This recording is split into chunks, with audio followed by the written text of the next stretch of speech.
This was the 25th anniversary special for D-Generation X. So Triple H, Shawn Michaels, the Road Dogg, Jesse James, and X-Pac were on hand for some festivities. This week also marked The Miz's 42nd birthday on Saturday. So WWE threw him a little party to celebrate tonight. We saw father and son do battle, but not who you think. Austin Theory took on his former mentor and NXT dad, Johnny Gargano. Bobby Lashley also continued to be the most active champion on the roster when he put the United States Heavyweight Championship on the line once again against Seth frickin' Rollins. Let's look at what went down during Monday's, or I should say tonight's, post-Extreme Rules season premiere edition of Monday Night Raw. Welcome, everybody, to Ridiculously Raw, the most must-see show on YouTube and Streamio.com today. I am your host, Anthony Florio, joined by good old MF Michael Fletcher. We are awaiting the presence, perhaps, of the Phenom Michael Bullock. If he comes in, we'll catch him up on what he missed. If not, then we'll hopefully have him back with us Wednesday night for Wednesday Night Madness. Season premiere of Monday Night Raw tonight from the Barclays Center, Brooklyn, New York, the home of the Brooklyn Nets, on the USA Network. D-Generation X had some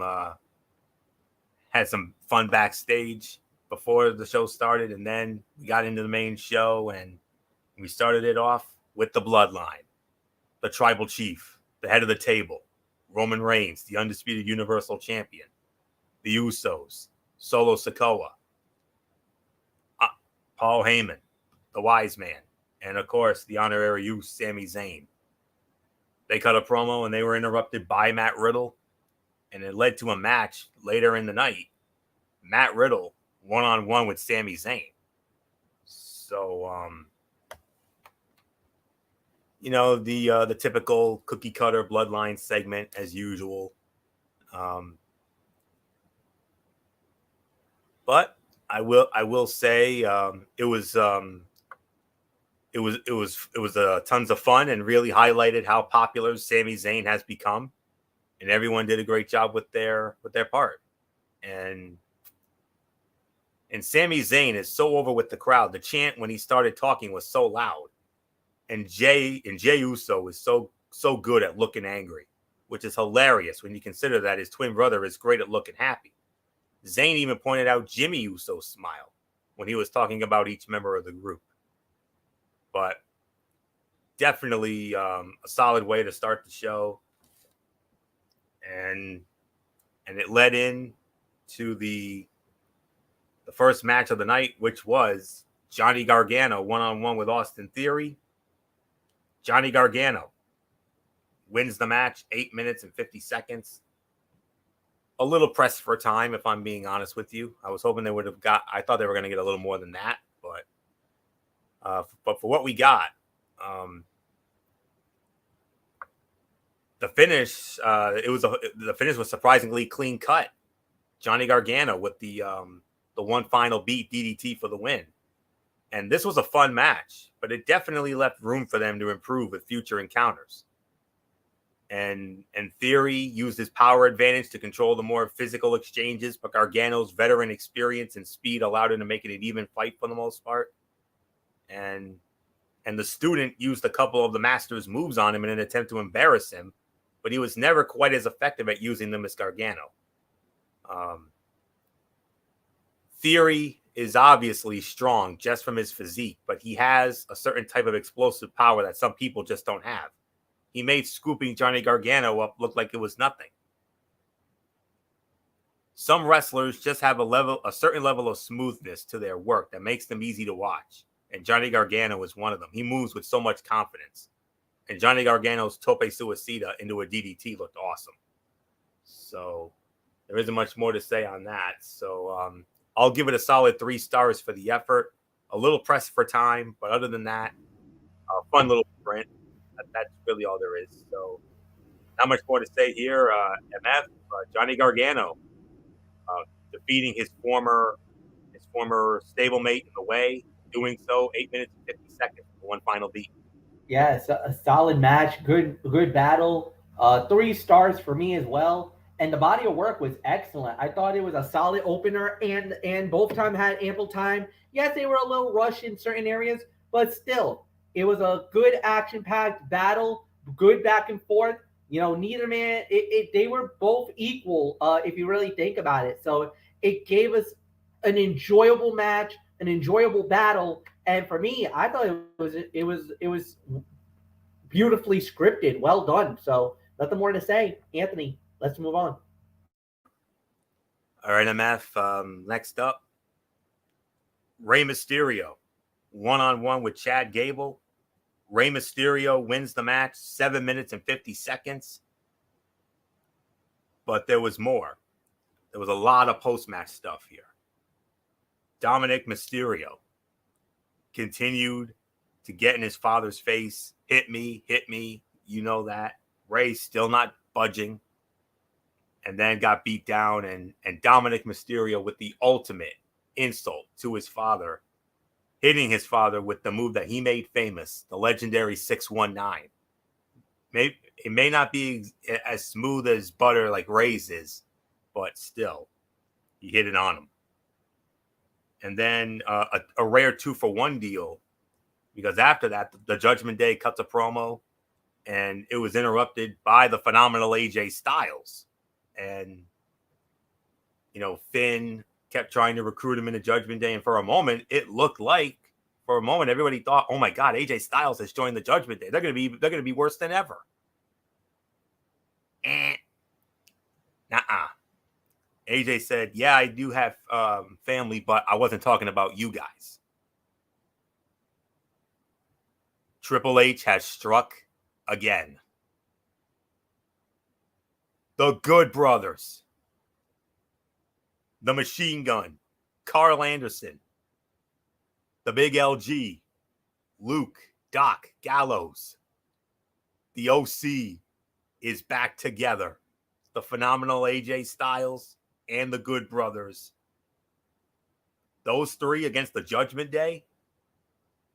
Oh, let's go. MF. The game, the King of Kings, he struck again. The Good Brothers back in WWE and the OC with the Judgment Day. And of course, Rey knocking off Chad Gable, 750. Another match, dare I say, pressed for time. But the real takeaway, the Machine Gun and the Big LG are back. Oh boy. And the thing is that just the power game alone, with the LG coming back, with them doing what they need to do. First off, solid match, good battle. I enjoyed it. I thought it was nothing, too bad. I thought it was really good for what it was worth. But then, with the payoff that we got on this one, of course, Dominic going after Rey, still trying to do the damage and the harm and everything else. It was, without a doubt, truly a sight to see. Then the promo, it looked like everything was going in the way of Judgment Day. They thought they finally got AJ, but my God, what a break! What a coup! The Good Brothers, Luke Gallows, Carl Anderson, back in WWE. And this was awesome. And the thing was, we heard about the contract running out. We heard that stuff was about to happen. But for Carl Anderson and Luke Gallows to come back to be a part with AJ Styles, you know what? I like it. I love it because of the fact that, without a doubt, I think we're about to see, this is going to turn out to be even better because of the fact that, knowing Triple H, knowing, the creative now of WWE, they are going to look amazing now. They're going to be better than what they were previously. So for me, this was without a doubt the ultimate pickup. So this was a great recovery, a great pickup. There's really nothing more to add here. So yeah, I'm ecstatic about it. So nothing more to say. Anthony, it's yours. OC versus the Judgment Day. Ooh. Batten down the hatches on that one. Can you imagine that, MF? AJ, Gallows, and Anderson against Finn, Priest, and Dominic down the road? Ooh. I mean, AJ and Finn alone. Hello. I mean, MF, you know their history way better than I ever could. So, because you follow that stuff. But boy, howdy. All right, Gable and Mysterio match was good. I could only give it about 2.5 to 2 3/4 of a star for the effort. Pressed for time. I mean, when I saw that match, I was like, "Oh, this is gonna be good. This is gonna be real good." But they only got 750 out of it. Not cool. But it was a fun little sprint, you know that. But what came after the match was even better. This was easily the best segment in the ongoing Mysterio family saga that we have seen in weeks. It's still dragging on without much advancement, but this whole encounter pushed it forward in an interesting way. And the sunset flip Rey Mysterio used to send Chad Gable into the barricade was executed perfectly. Rhea Ripley was wearing what looked like a memorial armband that said Beth in ode to Beth Phoenix. Savage move after what she did to the Glamazon at Extreme Rules. Chad Gable's German suplex is a thing of beauty. Judgment Day with the group promo after the break, bragging about Finn Balor's win over Edge in the I Quit match. And the crowd popped huge for the return of the OC, and it definitely injected some new energy into this feud. The promo leading up to Styles' appearance was all right, but everything that came after saved the segment. And that's and the pop for Gallows and Anderson, wild. Let's hope WWE does more with the OC than during its first run, like MF mentioned. So it's really all we can say on that. So with that, let's move on to our next match. Women's action, as it was Bayley one-on-one with Candice LeRae. And hello, what's this? Candice LeRae wins the match 6 minutes and 5 seconds? Wow. I got to go Jesse on this one. I got to call this a bit of an upset here. I mean, I honestly thought they were going to give Bayley the win back after Bayley came up short at Extreme Rules in the ladder match. But there was more that could have been done in both the match and what we saw after. But it was entertaining and showed some real chemistry between Candice LeRae and Bayley. And this is a pairing WWE should make sure to revisit for a bigger encounter. Bayley did a great job of not making it look like she was 100%. She went through a ladder match 2 nights ago. So selling the effects of that adds some consistency. And why doesn't anyone ever try to use the pointless suspenders? Well, I'm gonna reserve my thought on that. But Bayley, like I said, did a great job of not making it look like she was 100%. She went through a ladder match and sold the effects of it. Consistent, great consistency there. So I could give this about another 2.5 for the effort. Another match that was pressed for time. I mean, if you're giving these two a lot the appropriate time, they easily could have had a fun match too. And that's been the theme of the show so far. 3 matches that all on paper had potential to be great, but they all got pressed for time. That's the only small criticism I have. But they were fine for what they were, but they could have been even better with more time. But 2.5 for this, but MF, or in this case, Monsoon, since I'm pulling the Jesse stuff here, I got to call this a bit of an upset, Monsoon. I mean, I did not think Candice LeRae was going to take Bayley, especially considering how we know Booking 101 works. We always think that, Bayley's going to get the win back after the loss. But as I said, Monsoon, I got to call this a bit of an upset. Yeah. First off, big win for Candice LeRae. I mean, to knock off Bayley in the way that she did, yeah, definitely major surprise. But Bayley did get her comeuppance, or did get a measure of revenge. Laid out Candice LeRae. Yeah, the damage control came out. That brought Bianca Belair out, and then they laid her out. So, no, she may have lost the battle, but tonight she won the war.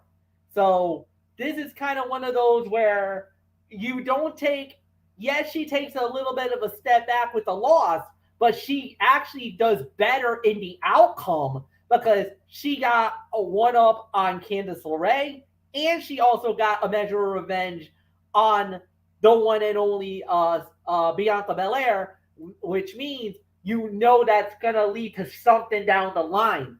Maybe this could be the start of War Games. You don't know because with them setting it, with Survivor Series, and this year War Games will be a part of it. Maybe they might be now. This could be long-term booking. Maybe just me just throwing it out there. Is it possible they might be starting to set up War Games on us for the women? We'll have to wait and see. But that's just personal thought more than anything else. Nothing more to say. Yeah, this is about 2.5, so it's yours. Yeah, that's definitely something to think about, MF. You're absolutely right. So maybe it's a possibility of War Games starting up. All right, then we had the Miz, his birthday celebration. That was, I guess you could say, hosted by Maryse, looking amazing as usual, and like a fine wine. That one, she ages, but she just never ages. She just looks so damn good. But and to think, man, 2 kids, and she still looks that stunning. Banging. Two beautiful baby girls. Yep. And she still looks that stunning, man. And she's our age, MF. Yeah. I mean, maybe a little younger, but she's right around our age. And I'll tell you, around our age. She's in her. Well, you know the rule. You never ever mention a woman's age. That's major no. That's right. But I do believe she's in her mid-30s. I do believe she is. I'm. Yeah, she's near us, but yeah. Man, like I said, I mean, still banging after all these years. But anyways, brings out the Miz, and Maryse gives him a baseball bat, and he said was signed by Jose Ramirez of the Cleveland Guardians. Taking a shot at Aaron Judge and the Yankees. Well, of course, that division series starts tomorrow night in New York. So, but anywho, but it ended up being the same old. Dexter Lumis gets involved. He attacks Miz, and he went after Miz, and he also caromed. And Maryse, wrong place, wrong time for Maryse, because she got nailed, and she ended up taking a dive into the birthday cake, the humongous birthday cake they had. But then it led to a backstage segment shortly after, where Miz and Maryse ended up getting confronted by D-Generation X, Shawn Michaels, the Road Dogg, and X-Pac. And Road Dogg basically challenged Miz, saying, hey, how about next week? You want to end this thing with Lumis? How about next week you go one-on-one with Dexter Lumis? And if you win, Lumis is gone. Lumis will never bother you again. But if you lose and Lumis wins, and then Shawn Michaels throws the caveat saying if Dexter Lumis wins, he gets a WWE contract. Oh, no. Oh, yes. Yep. So, that's right. So, all right. Of course, this was not good. The segment did not move the story forward. It felt pointless. Most of the jokes did not land, and it was over quicker than usual for this kind of segment. And eventually, we need to know the motivation behind why Lumis is doing this. But DX was shown, and while it was nothing, and of course, it followed with Omos squashing a couple of ham and eggers. But the Miz is so great at using sports references to get cheap heat. Some people just mock the home team, but the Miz goes into detail. And I think there was a botch on that cake spot. Maryse was supposed to crash into the cake, but she missed most of it. I think there might have been a botch there. But nonetheless, next week on Raw in Oklahoma City, it will be The Miz versus Dexter Lumis Miz wins, Loomis is gone. Loomis wins, he gets a WWE contract. So, high stakes in that one. So, Omos squashing these couple of Hammonagers, Joseph Torres and Robert Adams, a minute 20. Dud, worst fight of the night, obviously. We're not even going to waste any time on that. Then we had, they showed the footage of Bray Wyatt's epic return from Extreme Rules this past Saturday night. Unbelievable. And if you haven't seen it yet, I strongly suggest you get on the Peacock there and relive the epicness that was Bray Wyatt's return. One of the biggest pops of the year, no doubt about it, if not the biggest. And then it led into the United States Heavyweight Championship match. But beforehand, Bobby Lashley cuts a promo, and he gets interrupted by Brock Lesnar. The Beast. Brock Lesnar. The alpha male of our species. That's right, Pat McAfee. Absolutely. Laid him out with F5s, and he also got him in the Kimura. Yeesh. 10 years later, I still have nightmares about that damn Kimura. I still think about what he did to Triple H and Shawn Michaels. Ugh. God. Right up there with Pete Dunne, Butch's joint manipulation. Oy. But Seth Rollins comes down and says, "Oh no, you're not getting off this easy. You're supposed to be a fighting champion," and all that. And he basically goads him into a match, and the match takes place. And the winner of the match in just 2 minutes and 35 seconds, and the new United States Heavyweight Champion, Seth freaking Rollins, give a huge assist to the alpha male of our species, the Beast incarnate, Brock Lesnar.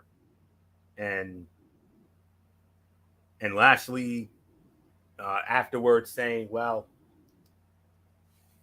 I'm challenging Brock Lesnar to show up next week in Oklahoma City." You got a feeling. You got a feeling, MF. You got a feeling. First off, Seth freaking Rollins, new United States champion. First time he's been a champion in 952 days, if you can imagine that. Wow. That's what Kevin Patrick said, our new voice of Raw, Kevin Patrick. He said that Seth hasn't been a champion in 952 days. I think it was when I believe it was him and Buddy Matthews, when they were the Raw Tag Team Champions, when they lost to the Profits.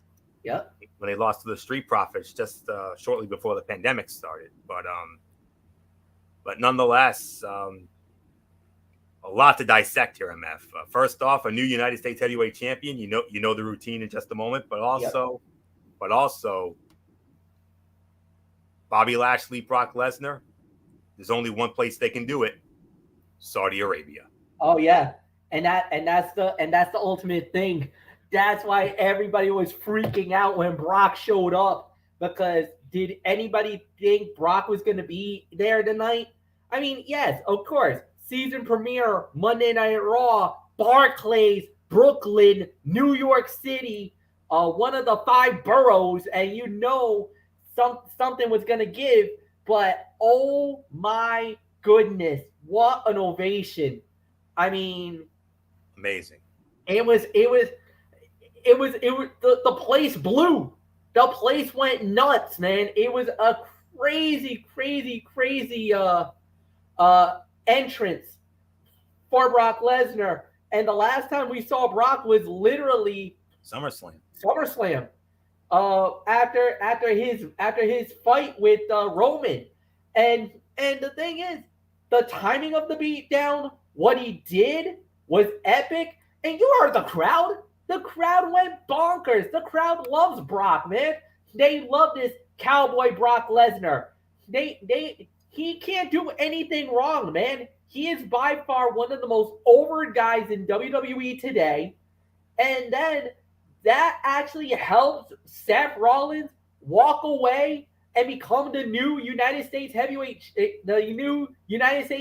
Champion. Two-time champ. I mean, there's really nothing more to add.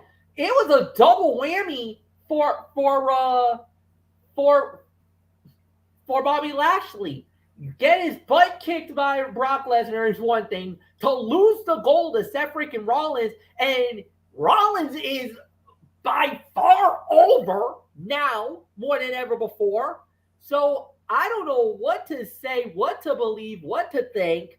I mean, it was a tough night for Bobby Lashley, man. Obviously, we can't give a rating because the match ended too quick. Yeah. I'm not going to rate it. I can't. So I think it was a great moment. History being made, unprecedented crowning, season premiere of Monday Night Raw, Barclays in Brooklyn, and we have a new United States heavyweight champion in Seth Rollins. It is, you know what? I'm cool with it. I got no problems with it. I like, for what happened after the fight pit, now he turns around 2 days later and he's walking away the United States champion. I think that's a pretty good 48 hours for Seth freaking Rollins. And if you're Bobby Lashley, absolutely, you're pissed off as all hell because if it wasn't for Brock Lesnar, if he didn't do what he did, maybe we'd still be talking about Bobby Lashley still the United States champion. This is definitely square on Brock Lesnar's fault that he's no longer the United States champion. And I don't know if he's going to get him in Oklahoma City. I know he called him out for it, but you know how Brock goes. Brock shows up whenever he wants to show up. It isn't the other way around. So if Brock shows up, oh my goodness, that's going to be a big thing for Oklahoma City. For them to get Brock Lesnar, the beast incarnate, the alpha male of our species, it's going to be something else. So, yeah, if this happens, let's go, is all I got to say. Floyo, it's yours. Brace yourself, Saudi Arabia. Oh, man. And I'll say it like this. I got a feeling that it's going to be better than the match they had at the Royal Rumble. Without a doubt, it's got the makings that this could be more epic. Be a man fight. I believe so. I'll agree with that. I'll say this: I would say anything right now. I think we're gonna get Sheamus versus. I honestly and truthfully am saying this. I think we're gonna get Sheamus versus Gunther one more time in Saudi Arabia, and I think we're gonna get Brock and Lashley one-on-one in Saudi Arabia. We get those two be a men fight in that build in Riyadh in Saudi Arabia. Oh my freaking God. That's going to be, we might have one of the best nights in recent memory. Yeah, I mean, Crown Jewel last year was amazing. And the Crown Jewel 2021, that was the best. That was the best Saudi show. Chamber was a bit of a step down, but I got a good feeling about this one. I mean, a couple of those two matches, along with Roman Reigns and Logan Paul for the Undisputed Championship. So, all right. What do we make of all this? Well, I'll tell you. I agree with MF. The match rating, it's obviously an NA, obviously. Just another shock, another surprise. All right, now, while there will be debate over how this was all booked, it was a decent way to get the title on Rollins and still allow Lashley to look like a valiant fighter. And just amazing. And Bobby Lashley has turned into such a great babyface because WWE finally figured out how to use him. He does not need to give 10-minute promos every week. All he needs to do is go out there and put on great matches, and that is exactly what he has been doing. Once Brock Lesnar began to attack Bobby Lashley, the crowd seemed mixed on how to respond. You could tell a lot of the people who cheered for him during his entrance were upset to see Lashley taken out this way. And having Seth Rollins take cheap shots about Lashley being a soldier was effective heel work. And it was believable that Lashley would be too offended by that to walk away. But it's an NA for the match, but the segment, just amazing. And wow. And all I can say is, like I said, this is obviously leading to Bobby Lashley versus Brock Lesnar in Saudi Arabia as part of Crown Jewel. and we'll see what happens. So with that, we move on. Matt Riddle, one-on-one with Sami Zayn. Just give me a moment here while I refresh my notes here. Okay. Excuse me. So, Matt Riddle versus Sami Zayn was the technically the final in-ring was the final wrestling match of the night, and the winner of the match, 16 minutes and 15 seconds, it was Matt Riddle, and hands down, this was the fight of the night. I got to give this I'll give it about 4 stars for the effort. Let me see. This was a competitive fight until Jey Uso tried to interfere again, and Zayn stopped him and it allowed the Bro to take over once again. The longer they went, the better this got. And after some more shenanigans with the Usos, Riddle wins it with the RKO, the ode to Randy Orton. You notice we saw a quick teaser for the return of Elias next week before this match took place. Sami Zayn's slingshot moonsault to the floor is a great spot. He has only used it sparingly in recent years, so it's fun whenever he breaks it out again. And for a guy with MMA experience, Matt Riddle has a few signature strikes that don't always look great. There is a big difference between punches that work and punches that look good on screen. So fight of the night for me, solid 4 stars. Matt Riddle knocking off Sami Zayn, 16 minutes and 15 seconds. Yeah, 4 stars, fight of the night, excellent matchup. Great body of work, no doubt about it. Yeah, really nothing more to add. So, Anthony, it's yours. MF, are you ready? Let's do it. No, you know the routine. I know. Yeah, I'm just trying to have a little fun because there was only one way you could close out this show tonight. The 25th anniversary celebration of D-Generation X, Triple H, Shawn Michaels, X-Pac, Road Dogg Jesse James, and, well, all I can say, MF, is they played the hits. That's basically what it was. They played the hits. So, I mean, I honestly thought maybe Riddle and Zayn was going to be the main event, but they would limit DX to the backstage area. But I'm glad they got the chance to come out in front of the crowd because the crowd wanted to see them, and they got that. And although the DX segment was very brief with just a quick stroll through their catchphrases, it would be awkward for Triple H to book himself in a lengthy show closing segment. But there are some that'll wish they did a little more. But maybe they did some stuff after the show because we know what that's like. So, but all I can say is, it was so great to see them. It brings back all the memories, and it was a pretty basic segment. No physicality with any younger stars, no big stunts, no special cameos. It was all right, but it might have fallen short for some fans. And it was nice of Triple H to change out of his suit because everyone knows you have to wear a leather jacket to qualify as a degenerate. And X-Pac giving Chyna a shout out was a nice moment. She has been ignored in many of these segments over the years, and she should definitely be honored for her contributions to the group.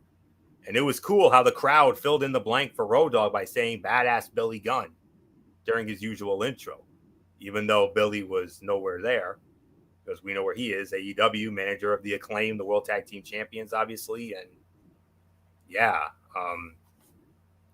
all we can say, it was a basic segment, but MF, I mean, like I said, we grew up with these guys since day one, and, may have been short and sweet and to the point, but boy, howdy, it doesn't matter if it's a short segment, a long segment, or whatever. It's just so damn good to see these guys.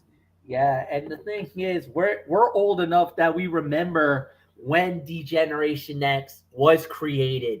Yep. 25 years ago. No idea. We're old enough to remember the shenanigans, the the downright disrespect that they did, and the craziness, and the pushing of the envelope that they had done so many times when it was Triple H and Shawn Michaels. You know, it was absolutely funny, and it was hilarious how these guys started it out, and you know, that was part of that attitude era of WWE.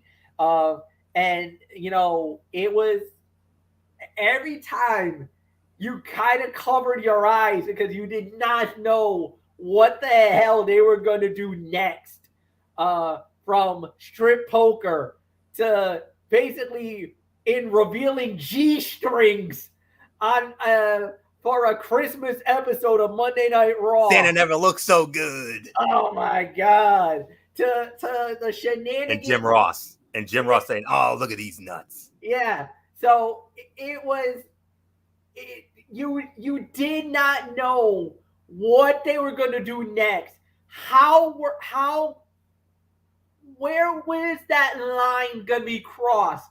And let me tell you, they almost got fired because of some of the shenanigans that they did. USA and Triple H even talked about it with Ariel Helwani recently in an interview, saying that, oh yeah, we almost got fired by the USA Network. Almost told Vince McMahon to get rid of us a few years ago, like especially during some of the shenanigans.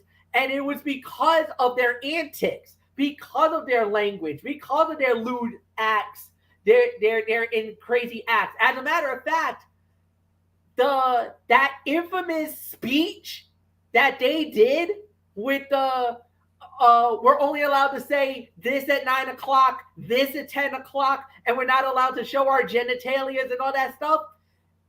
That was actually from a letter that the USA Network sent to Vince McMahon telling him if DX did this anymore, that was it.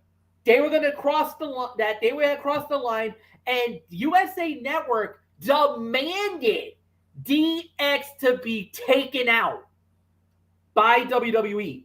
Wow. Yeah, legit. No lie.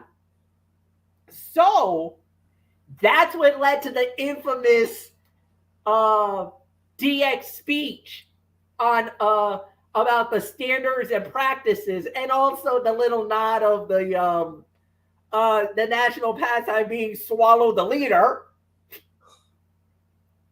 Yeah, he did not have sex with that intern, but he just kept her up all night. Yes. So but our favorite, when it comes to DX, I mean, we love all the stuff they did, but our all-time favorite, MF, 2006, the stuff they did with Vince. Oh God.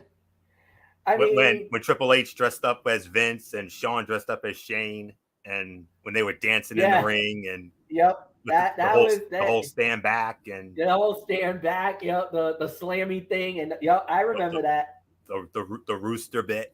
I mean, we all know that. And actually, funny story. I actually talked to my friend about the rooster bit, about the cocky and the South Carolina thing. I actually talked to a friend of mine about that, and I told my friend about that bit, and I was like, I can't really show you it here because I'll send you the link. I'll show you it.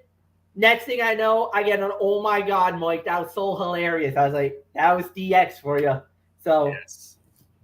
DX they knew what to do. They knew how to push the buttons. They were a bunch of knuckleheads. And what they did was absolutely that was wrestling, man. That was the glory days and everything else. And man, were we so lucky to have them do what they do, because that's 25 years, man. And we were fortunate enough to see them for the 25 years. There's really nothing more to add. It was a great way to close the show. Yes, it was still the usual bits. It's still traditional stuff. There was nothing too crazy or wild. They did all their standard catches and everything else. They were a little pressed for time because it was getting close to that 11 o'clock hour. So who knows? There might have been some more shenanigans or stuff that would happen maybe off camera. And if anybody's got the video, please post that because I want to see it if they did. Yes. But nah, man, this was excellent. This was a good way to close the show. This was if you want the fans to go home happy, you definitely the fans at the Barclays went home happy. We'll say that. Yes, sir. Yes, sir. So with that, MF, let's get into our overall review and MF, how did the season premiere of Monday Night Raw from the Barclays in Brooklyn turn out tonight? I think it was almost similar to what happened at the season premiere of SmackDown. It was a solid show. It was somewhat newsworthy for the most part. I thought they did an all right job with it. Was it a home run hit? No, not a home run. But I mean, you had a crowning of a new United States champion. You had the shocking return of Carl Anderson and Luke Gallows. They came back. So no, to be real honest with you, this was a very good show, very solid. I liked it. 7.5 for me. That's my official rating for it, and I can't say anything better than that. So yeah, Anthony, it's yours. Yeah, I'm right there with you. 7.5 for me as well. Some of the matches could have been better. I mean, like I said, there were 3 matches on this show that all had potential to be great, but they all got pressed for time. But Riddle and Sammy, they definitely stole the show tonight as far as the matches go. The newsworthy returns of the Good Brothers and Brock Lesnar. I mean, setting that up, crowning of a new U.S. champ. So, it wasn't the best show, but it wasn't it was not the worst. But as I would always say, it was solid, but not overly spectacular. So with all that being said, let's get into a very special Tony's Take this evening. My review of the Impact Wrestling's biggest event of the year, Bound for Glory, which emanated from Albany, New York, and in just bear with me for a moment here. Okay. It was live from the Albany Armory in Albany, New York, the 18th annual Bound for Glory. That was on pay-per-view and also streamed on Fight TV. And we started, and we had a pre-show match, only one, as it was Brian Myers issuing an open challenge for the Impact Digital Media Championship. And who answered it? Dirty Dango. If you don't know who that is, WWE fans, it was Fandango. Fandango is in Impact Wrestling. And he challenged Brian Myers for the Digital Media Champion. However, Brian Myers is still the champion. He got the win. And just want to check the time here. In approximately 7 minutes and 6 seconds, Brian Myers still the Impact Digital Media Champion. Next up, the induction of Raven into the Impact Wrestling Hall of Fame. Tommy Dreamer served as the inductor. Tommy Dreamer inducting Raven into the Hall of Fame. And when all was said and done, after Raven gave his speech, I mean, there was a moment where Raven and Tommy Dreamer hugged and shook hands. But Raven laid out Tommy Dreamer with a DDT afterward. And MF, you know the history. You know the history of those two guys. I mean, I mean, nobody knows the Raven and Tommy Dreamer story better than you do. All those blood wars they had in ECW. And that's exactly what it was. The blood wars in ECW. Raven doing doing the DDT, the even flow DDT to then wife of Tommy Dreamer, Beulah McGillicuddy at the time. That was when the war got ugly. Was when Beulah got DDT'd by Raven that was when it went nuclear. And Dreamer had one of the most iconic moments in ECW history. It's still in relative form, is still considered. It was called the chair shot around the world. It was a steel cage fight. Dreamer versus Raven. Dreamer won it. But the war wasn't over. They got back in. They started brawling again, and then Raven got handcuffed to the ring to both sides. He literally got handcuffed. One arm on one side of the cage, the other arm on the other side, and basically he was helpless. Tommy Dreamer comes up with a chair and cracks Raven over the head. Unprotected chair shot. Ugh. Just lit him up with that shot. And yeah, Joey Styles, oh my God! That's all you needed to hear. It was one of the most iconic moments. And as a matter of fact, it is a legendary moment in ECW history. And it still stands to the test of time. You talk about the chair shot around the world, everybody knows what it was meant, what it was signified, and why it happened. Everybody was there in that night. I believe it was in the ECW arena in Philly, in South Philadelphia, the 2300 Club now. That's where that infamous moment happened. So, yeah, the rivalry is one of the greatest in ECW history. And to many people, one of the most hardcore and bloodiest rivalries. These men literally probably took away probably 5 or 10 years of their life because of how bad this war got. Yeah, but it was a great moment to see Tommy Dreamer induct Raven into the Hall of Fame and have that little moment, and then Raven laying him out afterward. It's on YouTube. You can check it out. They have the full induction ceremony is on YouTube, and it was something. By the way, 2 stars for that Myers and Dangle match, by the way. All right, now we go to the main card here, and we started it off Impact Wrestling. For Bound for Glory, we started it off with an X Division title match. The champion, Speedball Mike Bailey, defending against Frankie Kazarian. Winner of the match in 12 and a half minutes, and new X Division champion Frankie Kazarian wins the title via submission. 3 3/4 of a star. Great matchup. Banger of a match to start it off. I mean, I'm tempted to go even higher on this, but it only got 12 and a half minutes. If they had gotten another 5 or 10 more minutes, I would have been talking 5 because they were on their way to a 5-star classic. What a match. That's all I can say. Next up, it was Mickie James as she continues on her last rodeo farewell tour. She went up against Mia Yim. Mickie James wins the match, 10 minutes and 56 seconds. Solid 3 stars for that match. Solid effort from both women here, and the outcome never in doubt. You knew Mickie was going to win, and we'll see who answers the bell next.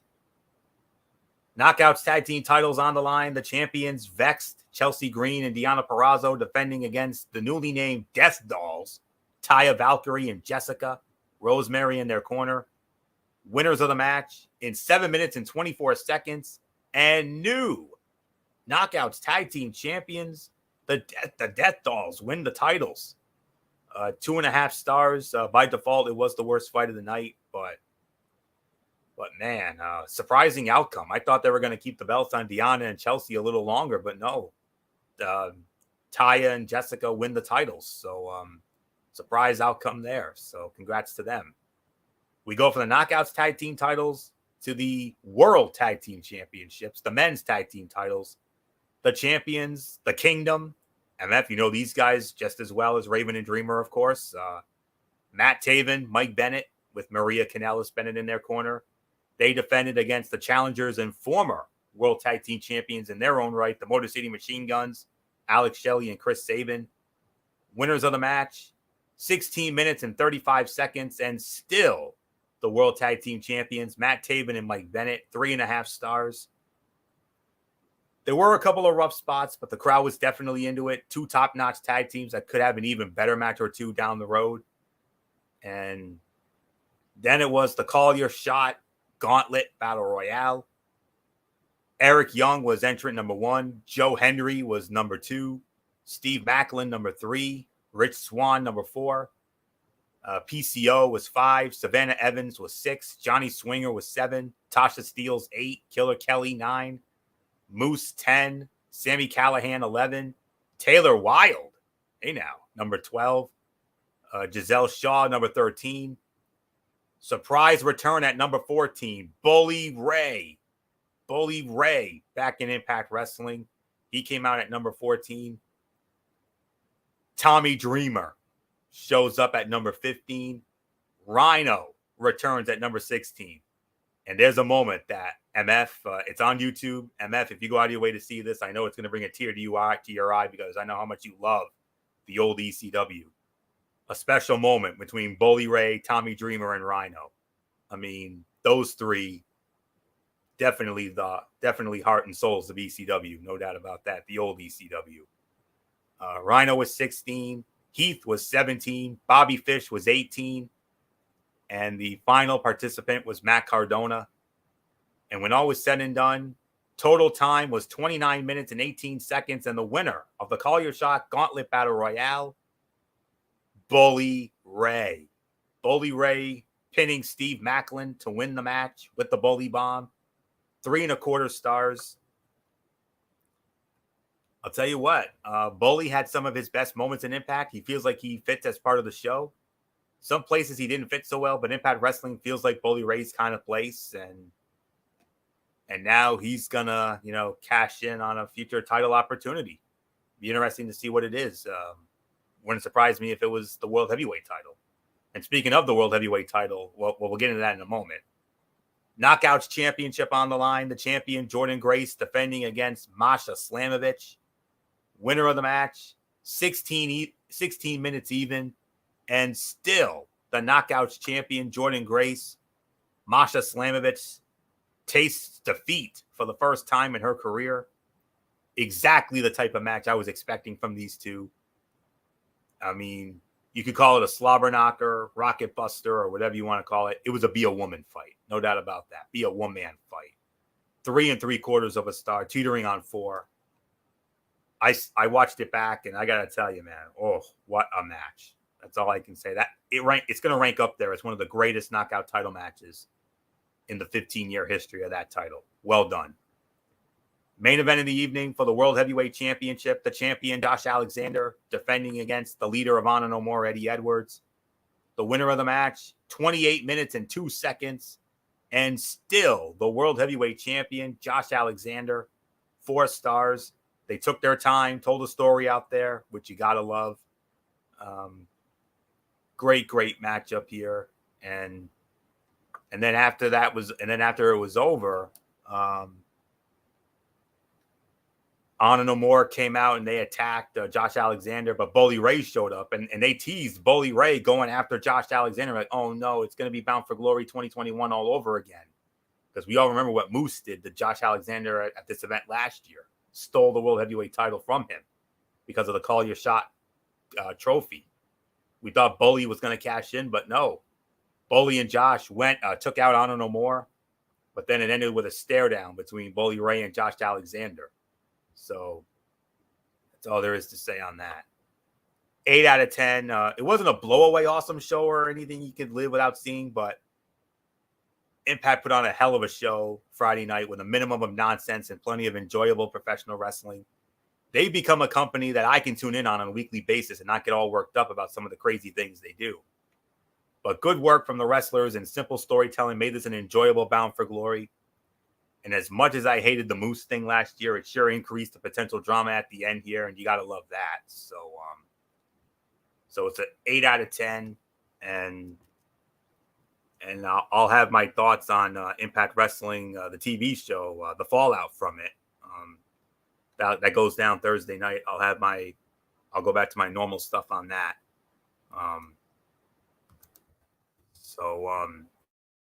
That's really all I can say there. So very good show to say the least. So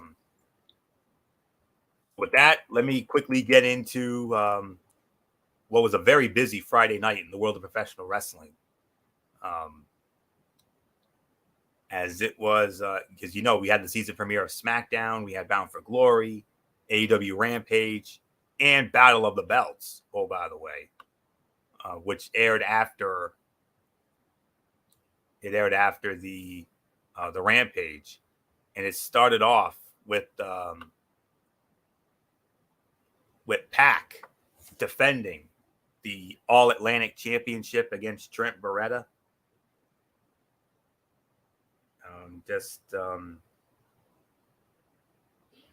Bear with me for a moment.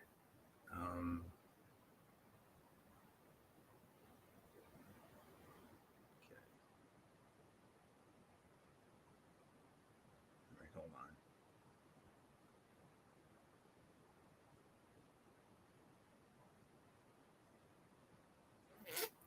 Yeah, Pac successfully defends the title here. And okay, here we go. All right, here we go. I got it now. All right, I apologize for that little delay there. Winner of the match in 14 minutes and 25 seconds, and still the All-Atlantic champion. It was Pac. Pac retains the title. 3.5 stars.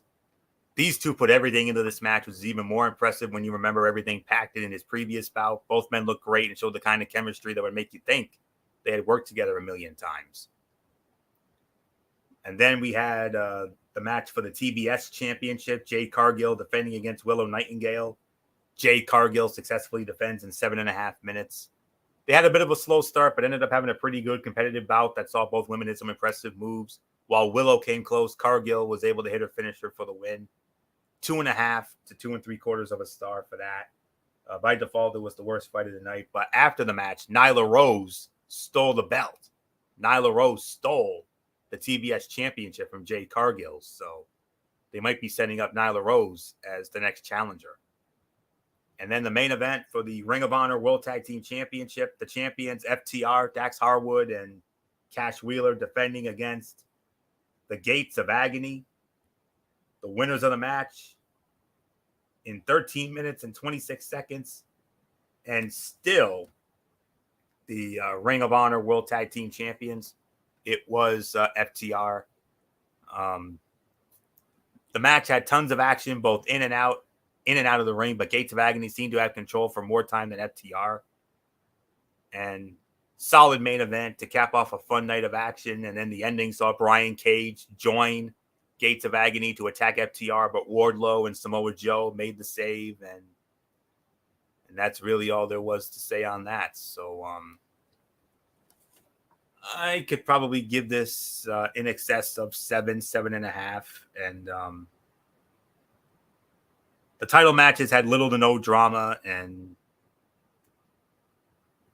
but that's really all there was, and that's really all there is. So it's a 7.5 for me. So with that, that will put the bow on this edition of Ridiculously Raw. We want to thank you all so very much for tuning in as always. We'll be back with you 10 p.m. Wednesday. Is that right, MF? Nothing's changed? Correct. Yep. Wednesday night, 10 p.m. And then Thursday at 10:30 as usual for College Football Thursday. Friday will be 11 p.m. We will do SmackDown Live. We will do AEW Rampage. And actually, for all you special, I actually have a special Mikey's Mindset because I will be previewing Triple Mania 30, the 30th. Triple Mania. It goes down. As you know, there's been 2 parts that has been done already. There was one that was back in April, which was Triple Mania 30 Monterrey. The second one was in June 18th, which was Triple Mania Tijuana. This is the big one. This is the one that the whole world waits for. Triple Mania in Mexico City, in El Estadio de Mexico, which is their big arena. This is their biggest show of the year. This is the culmination of Triple Mania. And I just got a major announcement that just broke out. Anthony, you might want to hear this because a title match just got signed. And, well, should I drop it or should I wait till Friday? Is it for the big title? It's actually for the Reina de Reinas Championship, which is the women's world title. Actually, the world title has also been announced as well. Yes. So who's the title holder? Is it Fabi Apache? Is she? No, Taya. Oh, Taya, that's right. Taya Valkyrie's got it. That's Taya right. Valkyrie is the Reina de Reinas champion, but she's actually putting the title on the line versus the NWA Women's World Champion. Camille. Whoa. Cue the Joey Lawrence. Whoa. Yeah. That's going to be something. I can't wait to hear all about that. And also, El Hijo de Vecino, the Viking son, will put the AAA Mega Campeon on the line against Rey Fenix. Oh, wow. Yep. That and a whole lot more. Of course, we got La Lucha del Aparatus, Mask versus Mask, which is the Ruta de Muerte Finals. Blue Demon Jr. versus Psycho Clown. The loser of this fight loses his mask. Oh boy. And then we also got Pentagon versus Cibernetico in a hair versus hair match. And yeah, we got a lot to talk about. We have ourselves this night is gonna be insane. I'll preview it all on Friday. I just wanted to drop those couple of bombs for you, Anthony. Absolutely. So yeah, Taya and Camille 1-on-1 for the women's title. Wow. Whoa. Yeah. I don't know how to follow that. Not even going to try. So, all right. So let's break it down. Wednesday night, 10 p.m. Girl MF Michael Fletcher will have it. Braves Fan 95. Wednesday Night Madness, as we will have NXT. You'll have AEW Dynamite. And on top of that, we will preview this week's Thursday Night Football matchup between the Washington Commanders and the Chicago Bears. Thursday, College Football Thursday. We got a loaded slate. And when I mean loaded, listen to this. 6, count them, 6 of our games on the docket this week, ranked versus ranked, including the 2 headliners. There's 2 headliners. Penn State versus Michigan and Alabama versus Tennessee.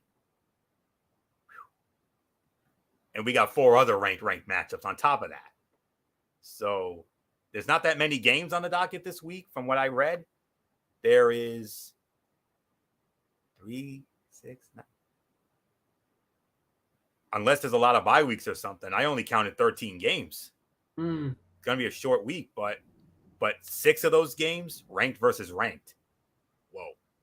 And that's going to be on Thursday night, College Football Thursday at 10:30. And then Friday, 11 p.m., Cerebral Smack Talk. MF has it, Braves Fan 95. Friday night SmackDown, the SmackDown Fallout from Extreme Rules, AEW Rampage, and then that very special Mikey's Mindset as MF previews the big Triple Mania. That's going to be something else. And then Saturday night, 10:30, I'm sure, right? Yeah. 10:30 Saturday night, the Week 6 edition of NFL Saturday. And we got a double main event, and the NFL has a double main event of their own. Sunday Night Football, the Dallas Cowboys and the Philadelphia Eagles. But with all due respect to that game, the real game, the real main event, the most anticipated rematch in some time, a rematch of only, and I mean only, the greatest NFL playoff game of all time. And it is official, MF. It is, without a doubt, the Tony and Mikey special. The records played out exactly as we wanted them to. The Buffalo Bills and the Kansas City Chiefs. Arrowhead.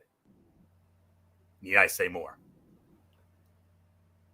And then we'll do it all again right back here next week. Ridiculously Raw, Monday Night Raw. And my traditional Tony, and the return of my traditional Tony's Take, Impact Wrestling, and NXT Level Up. So that's it. So until Wednesday night for Wednesday Night Madness, Anthony Florio here for Good Old MF Michael Fletcher, and in spirit, the Phenom Michael Bullock, and always and forever, the First Lady Dee Dee Woodson. You know the routine, everybody. Thumbs up. Talk to you later. Yeah, throw it up Fortune 4 style. Bye for now, my friends. God bless. Be good to each other. Have a blessed couple of days. And until Wednesday night, for Wednesday Night Madness, you've been watching Ridiculously Raw right here on the Zone 25 on YouTube and Streamer.com. And remember, my friends, no matter what anyone tells you, beyond anything else, wrestling is indeed actually real. For everybody who's been a part of this one, for now, Anthony Florio, so long. Bye, everybody. Bye.